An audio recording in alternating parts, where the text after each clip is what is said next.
Hello friends, welcome to this education platform. आप सभी का आपके अपने इस यूट्यूब चैनल पर स्वागत है। मैं आशा करता हूँ आप सबकी होली बहुत अच्छी बीती होंगी और आपने होली में अच्छे से एंजॉय किया होगा। और अब हम लोग अध्ययन कार्य को आगे बढ़ाते हैं, जिसमें मैथमेटिक्स में यूपी टेट के कोर्स में हम लोग परसेंटेज पढ़ रहे थे और परसेंटेज के चैप्टर का ये आज अंतिम पार्ट होगा, लास्ट पार्ट होगा। और आज के इस पार्ट के साथ आपका ये चैप्टर भी कंप्लीट हो जाएगा। तो आपका ऑलमोस्ट जो हाफ सिलेबस से ज़्यादा जितना आपको यूपी टेट में रिक्वायरमेंट होगी मैथमेटिक्स में, उसके आधा सिलेबस मैथमेटिक्स का कंप्लीट कराया जा चुका है। जिन लोगों को नहीं मालूम है वो प्लेलिस्ट में जाकर के वीडियोस देख सकते हैं। सारे के सारे चैप्टर वाइज आपको वीडियोस प्रोवाइड किए गए हैं अच्छे से डिटेल में। उनको ढंग से सीखिए, पढ़िए और मई के अंतर्गत, मतलब मई क्रॉस नहीं होगा, मेरा पूरा प्रयास रहेगा आपका पूरा कोर्स मैथमेटिक्स का कंप्लीट हो जाएगा और फिर हम लोग 2 महीने बहुत ही ढंग से प्रैक्टिस करेंगे। ठीक है, अच्छे से तैयारी में लग जाएंगे और बेहतर तरीके से। तब तक आप पूरा चैप्टर वाइज एक एक चैप्टर अच्छे से पढ़िए, उनके क्वेश्चंस देखिए। देखिए, इस चैप्टर में मेरा ये तरीका रहता है कि आपको पिछले वर्षों के प्रश्नों के साथ में लेकर के चलता हूं, ताकि आपको कैसे प्रश्न पूछे जा रहे हैं उस लेवल का अंदाजा रहे। और लगभग कोशिश रहती है कि सारे प्रश्न उस चैप्टर के जो पूछे गए हो वो ले लिए जाए। ठीक है, तो चलिए देखते हैं। इसी के साथ ये क्वेश्चंस भी करते हैं और आप लोग वीडियोस को ज़्यादा से ज़्यादा शेयर करते रहिए, ज़्यादा से ज़्यादा लोगों में पहुंचाते रहिए, ताकि हम और भी बेहतर तरीके से कार्य कर सकें। तो अब हम लोग क्वेश्चन नंबर 1 से स्टार्ट करते हैं और देखते हैं। देखिए, क्वेश्चन नंबर 1 में आपसे बोला गया है एक आयत की लंबाई में 60% की वृद्धि करने पर उसकी चौड़ाई में कितने प्रतिशत कमी करनी होगी जिससे आयत का क्षेत्रफल ना बदले। जब भी ऐसे प्रश्न आपसे पूछे जाते हैं कि एक चीज में वृद्धि की गई और दूसरी चीज में कितनी कमी की जाए कि वो चीज ना बदले, ऐसा प्रतिशत में आपको बदलाव जब निकालना होता है तो इसके 2 फॉर्मूले मैंने आपको बताए हैं।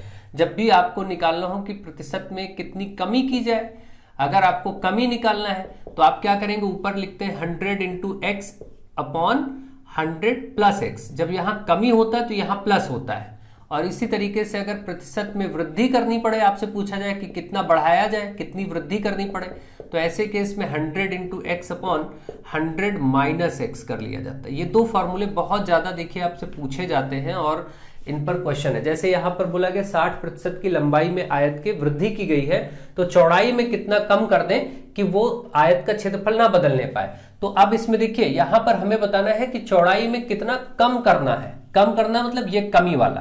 तो देखिए, कमी निकालने के लिए हम कमी का जो प्रतिशत है अगर ये निकालना है तो हम लिखेंगे 100 इंटू, यहां कितना बढ़ा था 60, तो ये मान x का ले लिया जाता है और ये 100 प्लस 60 हो जाएगा, यानी 160 हो जाएगा। तो आप देख रहे हैं 100 इंटू 60 अपॉन 160 है ना, ये 160 हो जाएगा। एक एक जीरो कट गया। देखिए, 4 से काट सकते हैं इसको हम लोग। 4 से काटेंगे तो 4 चौके 16, देखिए 4 चौके 16 और यहाँ से 25।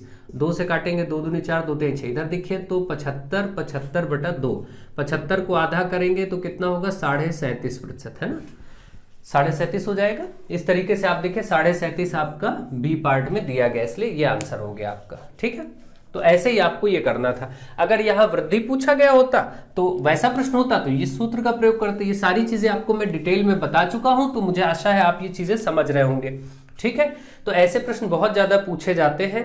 ठीक है, कि किसी भी आप कहीं पर जैसे कोई दूरी तय कर रहे हैं, कहीं जाना है, यात्रा पर है, तो उसमें अगर मान लीजिए कि पेट्रोल की कीमत में बढ़त हुई कुछ परसेंट की, जैसे आपने पिछले टाइप में क्वेश्चन सीखा था ये कि पेट्रोल की कीमत बढ़ी थी तो यात्रा कितने प्रतिशत कम कर दी जाए कि दोनों में कुछ बदलाव ना हो। इस टाइप के बहुत सारे ऐसे प्रश्न बन जाते हैं। तो आपको ये पहचानना चाहिए कि हाँ, यहाँ पर ये कॉन्सेप्ट ही लगेगा। यहाँ पर बस बेसिकली इतना ध्यान रखना, एक चीज बढ़ रही है दूसरी चीज में कमी करनी पड़ेगी, एक कम हो रहा है तो दूसरी चीज में बढ़ाना पड़ेगा ताकि वो संतुलन में बना रहे।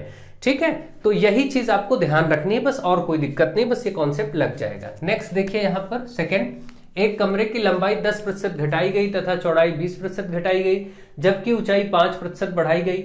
इस प्रकार कमरे के आयतन में, मैंने कहा था जब आयतन हो, देखिए यहां पर अगर इतना होता कि कोई आयत है, उसकी लंबाई में चेंज आया, चौड़ाई में चेंज आया और क्षेत्रफल में पूछा गया होता कि क्षेत्रफल में कितना प्रतिशत कम होगा, तो उसके लिए मैंने कहा था कि प्रतिशत का बदलाव, प्रतिशत में वृद्धि या कमी, जो प्रतिशत का जो बदलाव होता है, ये परिवर्तन होता है। ऐसे स्थिति में प्रतिशत परिवर्तन कह लें या चेंज कह लें, जो आप समझे। इसका मैंने आपको बताया था सूत्र a plus B plus A B बटा 100 है ना। लेकिन ये होगा 2 डायमेंशंस में। जैसे लंबाई और चौड़ाई में किया गया हो तो क्षेत्रफल बताना हो तो एक ही बार, लेकिन जब जब आयतन का पूछा जाएगा तो मैंने क्या कहा था, पहले इसी सूत्र को आपको 2 बार प्रयोग करना पड़ेगा ऐसी स्थिति में जब आयतन बताना हो। तो देखिए कैसे, पहले हम क्या करेंगे, लंबाई और चौड़ाई का ले लेंगे। तो लंबाई में क्या हुआ है, 10% घटा है। देखिए तो लंबाई को हम a के प्लेस पर रख देंगे, 10% क्या हुआ है, घटा है। तो जब भी घटेगा तो आपको क्या करना है, इसको माइनस में ले लेना, बढ़ेगा तो प्लस में लेना है। ये चीज मैं आपको समझा चुका हूं। और चौड़ाई में 20% घटा, देखिए ये भी घटा है तो इसको भी माइनस के साथ। जब भी कोई चीज कम होगी सूत्र में रखना है तो माइनस साइन के साथ, बढ़ेगा तो प्लस साइन के साथ, ठीक है। अब चलिए रखते हैं। तो अब क्या होगा, यहां पर हमारे पास क्षेत्रफल में परिवर्तन आ जाएगा। क्षेत्रफल में प्रतिशत का परिवर्तन, प्रतिशत का बदलाव, ये देखने को मिल जाएगा। एक बार जब हम सूत्र लगाएंगे तो क्षेत्रफल में परिवर्तन देखेंगे। तो देखिए यहां पर वैल्यू रखिए, a की जगह -10, देखिए -10, और फिर प्लस है, सूत्र में प्लस रखेंगे। b की जगह देखिए, क्योंकि घटा है इसलिए माइनस साइन के साथ रख रहे हैं, और प्लस यहां पर देखिए -10 गुणे -20/100। अब आप इसको करेंगे तो ये आएगा -10 प्लस माइनस माइनस का 20, और ये देखिए प्लस, ये माइनस माइनस प्लस ही हो जाएगा। ये 2 जीरो से 2 जीरो कट जाएगा, 2 एकम 2, ठीक है। अब आप देखेंगे यहां पर कितना बच रहा है, आप इसको चेक कर लीजिए फटाफट। यहां से -10 -20 माइनस का 30 हो जाएगा, और प्लस का 2, यानी कि यहां से माइनस का 28% आ गया। देखिए ये माइनस का 28, ये लेकिन अगर उसने पूछा होता क्षेत्रफल में बदलाव तो यही आंसर हो जाता, ठीक है। लेकिन उसने ऐसा नहीं पूछा, उसने आयतन में पूछा है। अब ये जो क्षेत्रफल वाला आया है इसको ले लेंगे, क्योंकि ये माइनस में आ ही चुका है। और एक और देखिए था उसमें ऊंचाई में, जबकि ऊंचाई में 5% वृद्धि है, देखिए ऊंचाई बढ़ी है। तो अब की बार हम फिर से यही सूत्र लगाएंगे। तो a की जगह तो यही रख लेंगे जो ये एरिया आया माइनस का, और b की जगह इसी सूत्र में, क्योंकि अब 5% जो अगला था ये बढ़ा था, इसलिए ये +5% रखा जाएगा, ठीक है। जो बढ़ेगा उसको प्लस में, और फिर से अब हमें जो मिलेगा वो आयतन में परिवर्तन मिल जाएगा। आयतन में प्रतिशत का परिवर्तन या बदलाव, जो आप लिख लें। अब देखिए यहां पर ये चीज हो जाएगी और आंसर आ जाएगा।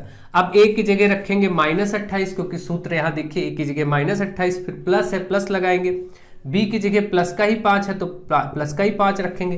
प्रतिशत लगाने की कोई जरूरत नहीं, सॉल्व कर ही रहे हैं आप, आंसर प्रतिशत में आएगा ही, ठीक है। +5 था, फिर प्लस है सूत्र में, फिर a × b, ये जो होता है यहाँ बीच में गुणा होता है। तो a की जगह -28 गुणे 5 और बटे 100, यही आपका फाइनल आंसर होने वाला है, ठीक है। प्लस माइनस माइनस, यहां से माइनस का 23 प्लस, यहां से देखिए 5 से काटिए, तो अगर 5 से काटेंगे 5 एकम 5, और यहां से आ जाएगा 20, और इसको 4 से काट दीजिए, 4 पंचे 20, 4 सत्ते 28। ये प्लस माइनस माइनस हो जाएगा, इसलिए यहां माइनस लिख देते हैं। यहां पर आया 7 और यहां आया 5, ठीक है, 7/5। इसको जरा आप 7/5 को डिवाइड करेंगे तो 5 एकम 5 कितना हो जाएगा, -23, और माइनस ये कितना हो जाएगा, 5 एकम 5, 2 बचेगा 0.4। देखिए अब ये देखिए माइनस का ये भी, माइनस का ये भी, माइनस माइनस प्लस, 23 एक 24, 24.4, और वो भी माइनस का। कैसा, क्योंकि दोनों संख्याएं माइनस में जुड़ेंगी तो उत्तर भी माइनस में, माइनस का 24.4। इससे ये पता चला कि आयतन में 24.4% की कमी हुई होगी। आयतन में ओवरऑल 24.4% की कमी हुई होगी, तो बदलाव 24.4% का हुआ होगा। यहां पर देखिए आपका आंसर दिया गया है ए पार्ट में 24.4। तो इस प्रकार से आप इस सूत्र का प्रयोग 2 बार कर सकते हैं, ठीक है। तो ये आपको ध्यान रखना है। चलिए आगे बढ़ते हैं और क्वेश्चन बाकी के सॉल्व करते हैं। जिनको प्रॉब्लम हो रही हो वो लोग पहले बेसिक लेक्चर्स 2-3 पार्ट जो और 3 पार्ट पढ़ाए गए उनको देख लें, तो उनको प्रॉब्लम नहीं होगी, बिल्कुल क्लियर हो जाएंगी चीजें। क्वेश्चन नंबर 3, ये भी देखिए सारे क्वेश्चन, ये ऊपर से 3-4 क्वेश्चन जो है वो सब आपके 2020 वाले एग्जाम में ही जो 8 जनवरी को हुआ था उसी में पूछा गया, ठीक है।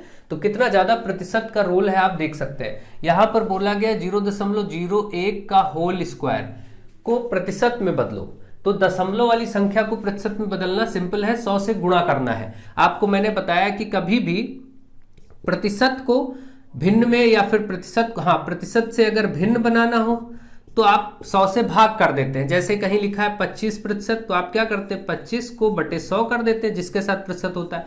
लेकिन अगर ऐसे कहीं दशमलव है, दशमलव में कोई चीज है तो अब आपको इसको प्रतिशत बनाना है तो आप क्या करेंगे, 100 से गुणा कर देंगे, दशमलव के लिए 100 से गुणा कर देंगे। ठीक है, तो ये सब चीजें बेसिक मैं बता चुका हूं, आप बहुत अच्छे से जानते हैं, तो इस पर ज्यादा टाइम नहीं लगाएंगे, इसके लिए आप देख लीजिए। नेक्स्ट यहां पर आप क्या करेंगे, पहले इसका वर्ग करिए, तो 0.01 गुणे 0.01, एक 2 बार ही गुणा होगा क्योंकि वर्ग है मतलब 2 बार गुणा, तो यह आ जाएगा 0.0001, 4 बार, 4 अंकों पे दशमलव, इसलिए 2 अंक ये और 2 अंक ये, कितने अंक होंगे, 4 अंक। तो ये फाइनल आप देख रहे हैं कि ये अभी तो इसका मान आया, लेकिन हमको इसका प्रतिशत का रूप बताना है, तो प्रतिशत में क्या होता है, गुणा कर देते हैं, दशमलव से प्रतिशत बनाने के लिए 100 से गुणा कर देंगे, 100 से गुणा करेंगे, ये 2 अंक दशमलव इधर और शिफ्ट हो जाएगा, तो ये आएगा 0.01 प्रतिशत। तो 0.01 प्रतिशत देखिए कहां है, ए में है, और इसके 4 विकल्प दे भी दिए गए, इसमें से छांटना है, और 0.01 प्रतिशत जो लिखा है 0.01, अगर हम यहां से दशमलव हटाएं तो देखिए 1 और यहां से बटे में 100, यानी हम इसको 1/100 भी लिख सकते हैं, प्रतिशत तो ये है ही है, ऐसा भी लिख सकते हैं, दशमलव भाई हटाएंगे तो 2 अंक था, आप ये जानते ही चेंज करना, 1/100 प्रतिशत भी कह सकते हैं या फिर ये कह सकते हैं, एक ही बात है। तो यहां देखिए ए में ऐसा दिख रहा है और प्रतिशत वाला ये देखिए डी में दिख रहा है, तो ए और डी 2 स्वरूप ऐसे हैं जो इसको व्यक्त करते हैं, ए और डी, जो कि आपका सी पार्ट में देखिए राइट आंसर दिया गया है, तो इसके लिए सी पार्ट हो जाएगा राइट आंसर। ठीक है, तो मुझे आशा है आप सभी अच्छे से समझ रहे हैं, सीख रहे हैं ढंग से, चीजों को ध्यान दीजिए, करिए, बहुत ही बेसिक सी चीजें हैं। क्वेश्चन नंबर 4 देखते हैं। क्वेश्चन नंबर 4 में बोला गया है 4800 का 16.5% बराबर x का 3/4, तो x का मान बताइए। ठीक है, इसको नोट कर लेते हैं। बोला गया है 4800 का 16.5% बराबर x का 3/4, यही बोला गया है। ठीक है, अब x निकालना है, तो चलिए इसको बस सॉल्व करना है। 4800 का की जगह गुणा लगाइए, 16.5%, जहां प्रतिशत होता है उसके नीचे बटे 100 आ जाता है। यहाँ देखिए x का की जगह गुणा और बटे 3, जहां भी का लिखा होता है वहां गुणा, का मतलब इंग्लिश में ऑफ लिखा होगा, जहां प्रतिशत लगा होता है जिसके साथ उसके बटे में 100 आ जाता है। अब यहां से देखिए दशमलव हटाएंगे, 1 जीरो बढ़ जाएगा, 1 2 2 जीरो यहां से कट गया, देखिए 48 गुणे 165 ये बचा ऊपर, बटे में ये 10 बचा, बराबर इधर x गुणे 3/4, x निकालना था तो 3/4 को इधर लाएंगे तो 4/3 हो जाएगा, या ऐसे समझिए ये जो बटे में 4 है ये ऊपर चला जाएगा, ये गुणे वाला नीचे चला आएगा। तो जरा एक तरफ कर लेते हैं, फिर सॉल्व कर देते हैं, ये 4 ऊपर इसके साथ गुणा हो जाएगा और ये 3 इस 10 के साथ आ जाएगा इधर, बराबर x। बस इसको सॉल्व करिए, ये आपका आंसर हो जाएगा। देखिए यहाँ से काटते हैं 5 से, 5 दूनी 10 और इसको 5 3 15, 5 3 15, 3 से इसको काटिए 11, 2 से इसको काट दीजिए 24। आप देख रहे हैं फाइनली आपको देखने को मिल रहा है 24 गुणे 4 गुणे 11। ठीक है, यही आपका x है। इसको जरा सॉल्व करिए, 24 चौके 96, 96 गुणे 11, 6 का ये 6 ही रहेगा, और इसको जोड़ते जाते, गुणा 11 से गुणा करना बहुत आसान होता है। कॉर्नर वाली संख्या लिखिए 6 और फिर जोड़िए, 9 6 15 के 5 1 बचा और फिर 9 1 10, 1056, 1056, ये आपका आंसर हो गया बी पार्ट में। ठीक है, तो मुझे आशा है आप इसको ढंग से सीख रहे हैं, समझ रहे हैं, आपको ये चीजें समझ में आ रही होंगी कि कैसे ये प्रश्न करने हैं और कैसे सॉल्व करना है। अगला क्वेश्चन नंबर 5, यदि किसी संख्या का 60% का 35% 10.5 है तो वह संख्या क्या होगा। क्या बोला गया है, किसी संख्या का, तो मान लेते हैं वो संख्या x है, तो बोला गया है संख्या का, तो इसका मतलब x का क्या 60%, हमने वो संख्या अपनी तरफ से x मान लिया। ठीक है, संख्या का 60%, फिर लिखा है का 35%, और वो बराबर क्या है 10.5 होना चाहिए, वो चीज 10.5 है। भाई इसको पढ़ के देखिए, संख्या हमने x मान ली, संख्या का 60% का 35% 10.5 है, इसका मतलब संख्या हमने x माना, तो x का 60% का 35% बराबर होना चाहिए 10.5, यही इसका मतलब है। अब इसको सॉल्व करिए, x का की जगह गुणा, जिसके साथ प्रतिशत होता है उसके नीचे बटे 100, फिर का के साथ गुणा, यहाँ भी देखिए प्रतिशत है इसके साथ बटे 100, बराबर यहाँ 10.5। ठीक है, अब आप इसको देखिए, काटिए फटाफट, 1 1 जीरो कट गया। अब 5 से काटें अगर तो ये हो जाएगा 5 दूनी 10 और 5 सत्ते 35। ठीक है, और कुछ कट रहा हो तो काट लीजिए, 2 से कट रहा है, 2 तिहाई 6 और ये 50। अब देखिए क्या बचा, x गुणे ऊपर बचा 3 गुणे 7, नीचे बचा 2 और गुणे 50 यानी 100, यानी नीचे बचा 100, बराबर 10.5। अब ये उधर जाएगा तो ये x गुणे 3 गुणे 7 ये है ही है। अब x निकालना है, आराम से 100 को उधर भेज के गुणा कर दीजिए, एक ही साथ कर लेते हैं। x बराबर ये उधर जाएगा तो 10.5 के साथ 100 गुणे में हो जाएगा, और ये 3 और 7 ऊपर है, ये नीचे आ जाएगा। ऐसे बस सॉल्व कर दीजिए। ठीक है, ये आप जान ही रहे हैं कि 7 त्रिक 21 पंचे 105 होता है, पूरा कट जाएगा। दशमलव हटाइए, पहले तो एक जीरो बढ़ा लीजिए, ऊपर है 105 और ये 2 जीरो भी हैं, और नीचे देखिए 7 त्रिक 21 210 है, एक एक जीरो काटिए, 21 पंचे 100, सीधे सीधे 50 आ गया। ठीक है, इस तरीके से 50 आपका आंसर आ गया। कोई दिक्कत नहीं हुई, आप आराम से उसको कर लेंगे, कोई प्रॉब्लम की बात नहीं है। ठीक है, तो मुझे आशा है कि आप इसको ढंग से कर लेंगे। ठीक है, और अच्छे से आंसर भी फाइंड आउट कर लेंगे। चलिए कुछ और प्रश्न करते हैं और आगे बढ़ते हैं। अब आपके सामने कुछ और प्रश्न लिखे हैं, इनको सॉल्व करिए और आंसर दीजिए, और वीडियोस को ज़्यादा से ज़्यादा शेयर करते रहिए। देखिए इसमें बोला गया है क्वेश्चन नंबर 6 में, यदि किसी संख्या के 20% में 20 जोड़ने पर स्वयं वही संख्या बन जाती है तो वह संख्या क्या होगी। ठीक है, देखिए इसको आप ऑप्शन से बहुत आराम से कर सकते हैं। जैसे मान लीजिए हम इस ऑप्शन को उठाते हैं और इसका 20% में 20 जोड़ें तो वही संख्या बननी चाहिए। अब देखिए इसका 20% लें तो इसका कितना आएगा, 20% आपका 20 का 4 आएगा, और उसमें अगर वही संख्या जोड़ दें, ठीक है, अगर 20 जोड़ दें मतलब तो 24 हो जाएगा।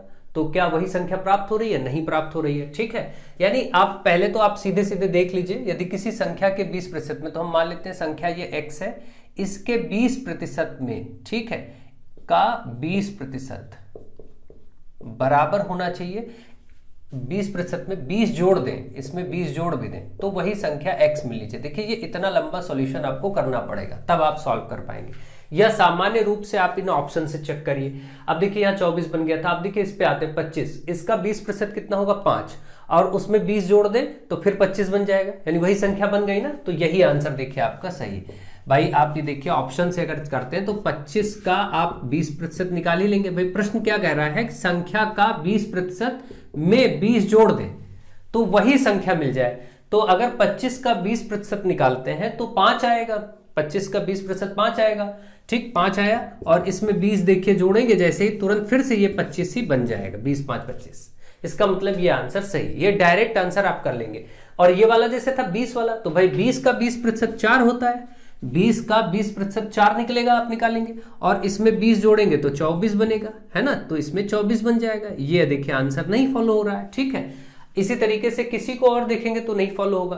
तो ये डायरेक्ट तरीका है, आप इससे डायरेक्टली कर सकते हैं। लेकिन अगर आपको नहीं समझ आता तो फिर आप ऐसे लिख लीजिए कि भाई माना संख्या x है, x का 20% में 20 जोड़े तो x ही मिल जाए। अब देखते हैं, तो x का 20% यानी x गुणे 20/100 प्लस 20 बराबर x। x वाले एक तरफ करने, 20 एक कम 20, 20 पंचे 100, यानी ये x/5 हो गया प्लस 20 बराबर x।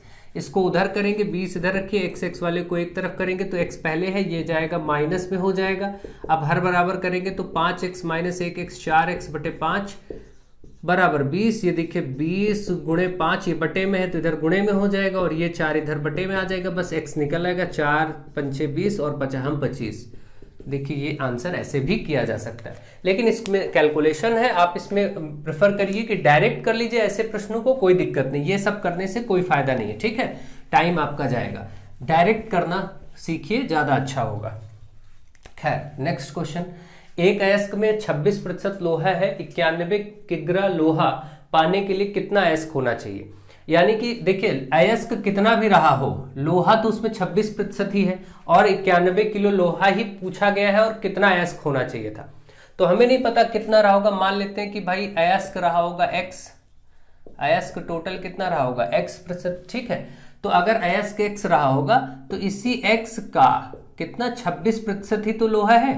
लोहा उस अयस्क में 26% है, और वो 91 किलो होना चाहिए, तो बराबर 91 रख दीजिए, बस यही आप सॉल्व कर दीजिए, आंसर हो गया। x का 26% मतलब बटे 100 बराबर 91। अब देखिए x गुणे ये जो 26 है, 100 है उधर जाएगा। अब देखिए इसको सॉल्व करिए, 100 बटे में है तो 91 के साथ गुणे में हो जाएगा 100, और ये 26 इधर बटे में हो जाएगा, बस x का मान आ जाएगा। देखिए 13 दूना 26, 13 सत्ते 91, 700 बटे 2 मतलब 350, यानी कि 350 kg अयस्क अगर होगा तो उसमें से 26% निकालने पर 91 किलो लोहा मिल जाएगा। सिंपल सी बात है, 350। ठीक है, तो इस तरीके से आपको चीज़ों को समझना है और करना है। कोई टफ क्वेश्चन नहीं है, लेकिन हाँ इस टाइप के क्वेश्चन पूछे जाते हैं इन सब तरीकों से, आपको थोड़ा सा माइंड यूज करना होगा बस।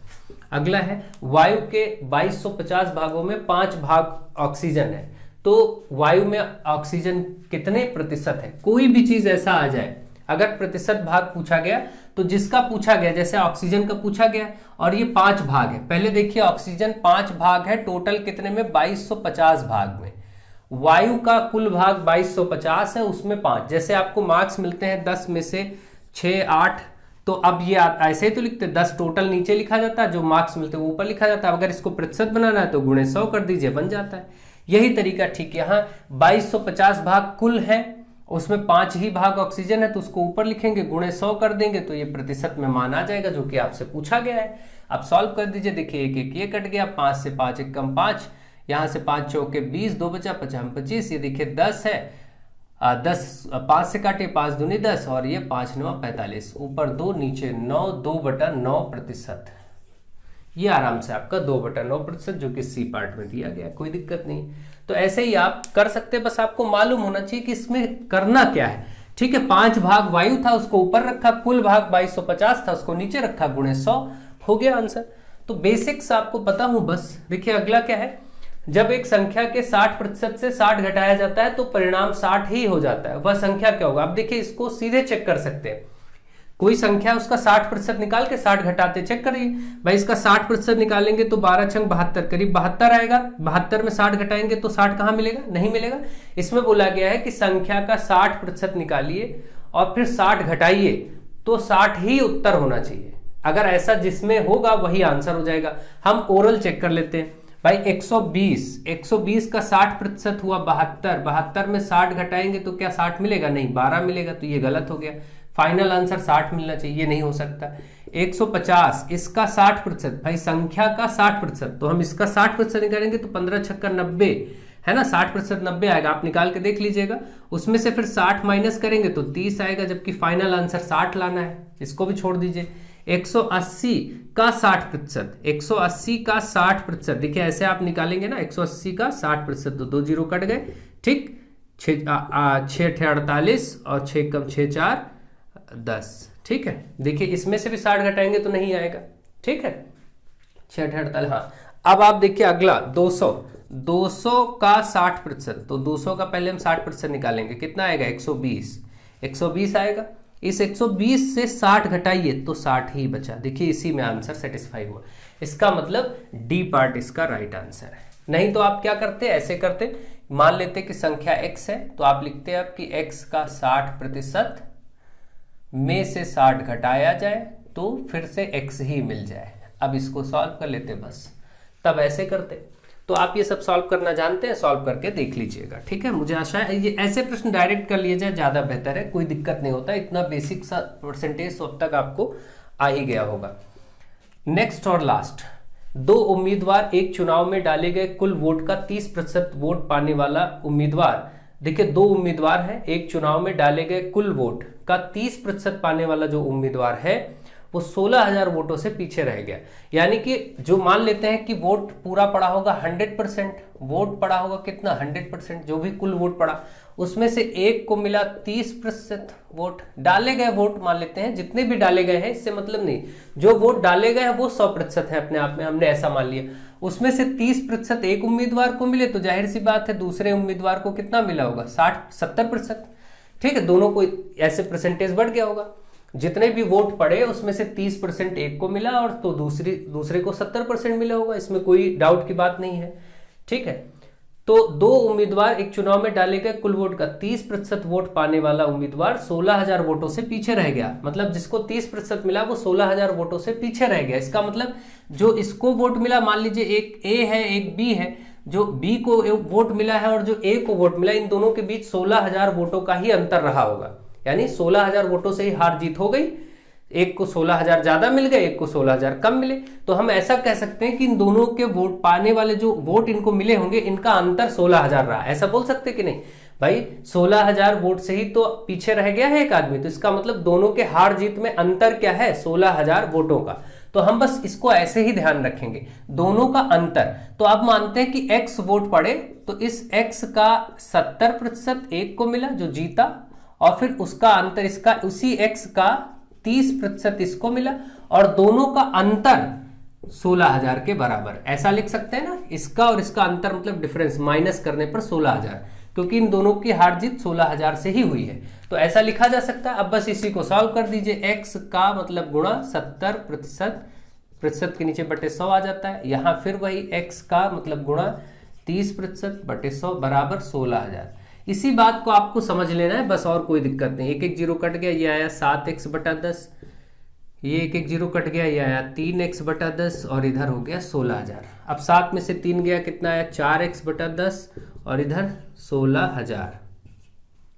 ये 10 उधर जाएगा, गुणा हो जाएगा, 4x बराबर 16,000 है ही है, एक जीरो और बढ़ जाएगा, और ये 4 बटे में आ जाएगा, तो 16 और 4 जीरो है ये 4, 4 चौके 16, मतलब देखिए 40,000, यानी कुल मत जो थे वो 40,000 वोट पड़े। 40,000 वोटों के हिसाब से इनको हार जीत हुआ, कुल वोट जो पड़े वो 40,000 आंसर हो गया। तो आपको ये बस स्टेटमेंट इतना ध्यान रखना है कि यहाँ पर जो हार जीत, ऐसे प्रश्न जब भी आए, अब कभी भी आ जाए कि कुल वोट कितने पड़े, एक उम्मीदवार को 40% वोट मिले और वो 5,000 वोटों से हार गया, 5,000 वोटों से हार गया। इसका मतलब हम क्या करेंगे, एक को 40% मिले हैं तो अगले को 60% मिले होंगे, इसमें कोई डाउट नहीं, ये दोनों प्रतिशत लिख लेंगे। फिर हम बोलेंगे कि x का 60% एक को मिला जो जीता है, और एक को x का 40% मिला जो हारा है, दोनों का अंतर ही 5,000 के बराबर है, जितने वोटों से हार गया। बस इसी को सॉल्व कर दिया करेंगे, आंसर हो जाएगा। हमेशा हम ऐसा ही अप्रोच रखेंगे। तो मुझे आशा है आपको बहुत अच्छे से ढंग से चीजें समझ में आ गई होंगी। ये सारे प्रश्न आपको करा दिए गए। अब प्रतिशतता चैप्टर आज इसी के साथ समाप्त होता है। इसके बाद हम अगला चैप्टर सीखेंगे, कोई लाभ हानि सीखेंगे, ठीक है, और फिर इसी तरीके से बढ़ते जाएंगे। आपका कोर्स मई में मैं फिनिश कर दूंगा अच्छे से। आप लोग ज्यादा से ज्यादा वीडियोस को शेयर करिए, ज्यादा से ज्यादा लोगों तक पहुंचाइए। So thank you to all of you.